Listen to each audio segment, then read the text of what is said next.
Hello there. This tutorial is going to help you help your students get to know their one-to-one devices a little bit better, particularly what is considered their desktop. You're viewing my desktop right now. I've already personalized it with a background. You can tell that it's not the issued background. It'll be up to you whether or not you allow your students to do it. They really like doing it. You can set your own parameters for that. But what I am going to show you today is how to get your students to create a taskbar. This is the taskbar below here that will allow them easy access to the most used applications that you're going to have your students use. I already have some of these done. Edge is automatically done for you. Documents is already done for you, your File Explorer, the store. OneNote, this is OneNote, Google. So I've already pinned some of these for myself. I'm going to show you how you can show your students if you don't already know how to do so. This is your start menu or your Windows waffle. When you click on that, these are all the applications that are available, but this is where we're really going to go because these are most commonly used. So obviously Word is something that I want at the bottom taskbar for myself and for my students. So I'm going to hover over the box. I'm going to right click, more appears, pin to taskbar, and then you'll see it down here, pretty simple. I'm going to do the same thing with PowerPoint. You'll notice that it shades, lightens up a little bit. I right click, more, pin to taskbar, and it's right there. More, pin to taskbar. Now, what if I put something there that I don't really want there? Pretty simple. I really don't want 3 web browsers for the kids, for myself or for the kids. So I'm going to remove Firefox. I'm just going to right click again and unpin to taskbar. If I ever needed them to use it, I could go into here for any reason. The second thing I wanted to share with you or show with you is this is your OneDrive right there. Mine's already blue because I've connected my OneDrive to my one-to-one device.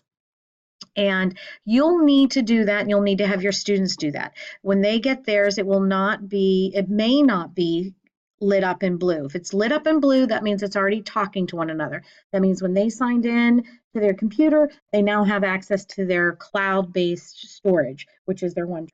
If not, you'll just have them click on it, or you'll need to click on it yourself and just sign in one time, and then it'll always talk to one another. And so because I've done that, when I click on here, my File Explorer, it pops up as one of my options. So I have my desktop option, what I've downloaded, my documents, my pictures, and then I have all of my OneDrive there because I signed in and now the two of them are talking to one another. So it's definitely something you're going to want your students to do. We're highly encouraging students to use OneDrive as much as possible. Their PCs, their streams do not have a lot of memory. I also highly encourage you to share with them or show them how to make folders. And that'll, if you don't know that, I can help you with that as well. And then the other components that you may want to know about is this little area right here. If you see the P, that's going to be where they can find printers. Obviously, this is the Wi-Fi, and you'll want to use public Wi-Fi. You know that. This little guy here gives me task views, so it pulls up anything that I have opened up. I can close that.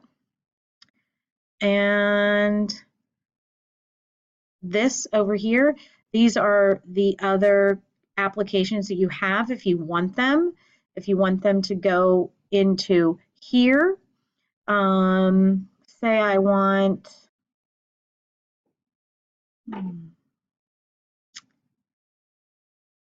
let's see, say I want sticky notes. Right click, I can pin that to start. I pin it to start. This is my start menu, remember, but then if I want it to go to my taskbar, I can pin it to my taskbar. Sticky notes are kind of cool. What it does is they allow you to go ahead and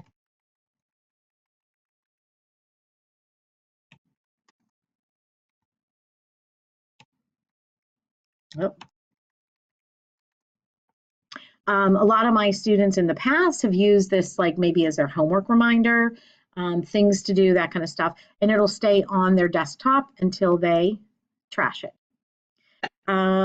So that's where you can find some of these other ones here.